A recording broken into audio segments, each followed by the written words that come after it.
অনেক বেশি কনফিউশনের মধ্যে আপুটা এই স্পাইডারম্যান থিম কেকটা অর্ডার করেছিল। আমরা দুজনে মিলে বেশ অনেকক্ষণ কথা বলার পর অর্ডারটা কনফার্ম হয়। যাই হোক, চলেন কেকটার ফুল ডেকোরেশন ভিডিও আপনাদের সাথে শেয়ার করি। তবে তার আগে একটু বলে দিই, আমরা শুধুমাত্র গাজীপুর জেলার ভিতরে কেকের অর্ডার নিয়ে থাকি।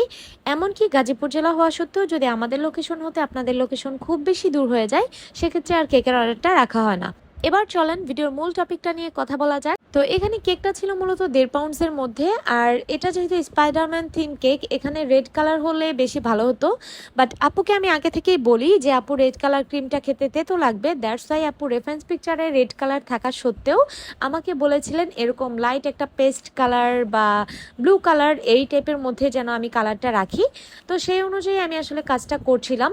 আমার কাছে মনে হয় স্পাইডারম্যানে রেড কালার না হলেও যদি এরকম স্কাই ব্লু কালারের মধ্যে স্পাইডারম্যান থিম কেকটা করা হয়, সেটাও দেখতে খারাপ লাগে না, ভালোই হয়। প্রথমে আপুটা আসলে 2 পাউন্ড কেক নিতে চাচ্ছিল, আর হচ্ছে আপুটা এরকম একটা থিম কেক নিতে চাচ্ছিল।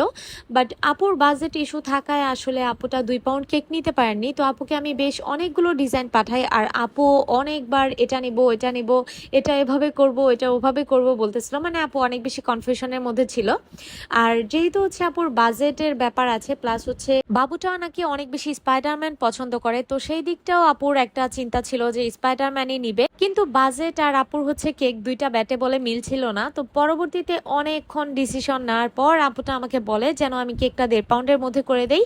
যদিও আপুদের আমার থেকে এই কেকটা নেওয়ার পরেও নাকি আরো দোকান থেকে এক্সট্রা করে কেক নেওয়া লেগেছে। কারণ হচ্ছে আমাদের কেক যেহেতু নর্মালি একটু প্রাইস আসবে স্বাভাবিক, এটা যেহেতু হোমমেড কেক, তো এটার সাথে দোকানের যেসব কেকগুলো আছে এরকম লোকাল কেক, তো সেগুলোর প্রাইস তো মিলবে না। তার উপরে এটা যেহেতু থিম কেক ছিল, তো সেটা তো অবশ্যই একটা বিষয় ম্যাটার করে প্রাইস বেশি হওয়ার। তো যাই হোক, পরবর্তীতে আপুটা আমাকে জানায় যে আপুরা হচ্ছে বাহির থেকে আরো এক্সট্রা করে 2 পাউন্ডের মতো নিবে, আর আমার থেকে এই কেকটা নিয়েছিল শুধুমাত্র বেবির জন্য। আর পরবর্তীতে আপুটা কিন্তু কেকের রিভিউ আমাকে দিয়েছিল, আলহামদুলিল্লাহ রিভিউটা অনেক বেশি ভালো এসেছে। আর আপু খুব সুন্দর সুন্দর পিকচার্সও আমার সাথে শেয়ার করেছিল। যাই হোক, আপনাদের সাথে বকবক করতে করতে এখানে আমার কেকের ডেকোরেশনটা পুরোই কমপ্লিট হয়ে গেছে। জাস্ট সুগার বল দিয়ে আমি এটার ডেকোরেশনটা শেষ করতেছি। আর এখানে যে নন এডিবল টপারগুলো আছে, নন এডিবল বলতে যে স্টিকার প্রিন্টগুলো আপনারা দেখতে পাচ্ছেন, এগুলো কিন্তু খাওয়া যাবে না। আমি আমার মোটামুটি প্রতিটা ভিডিওতেই বলে দেওয়ার চেষ্টা করি, তারপরে অনেকে হচ্ছে জিজ্ঞেস করেন, যে কারণে বলেই দিলাম।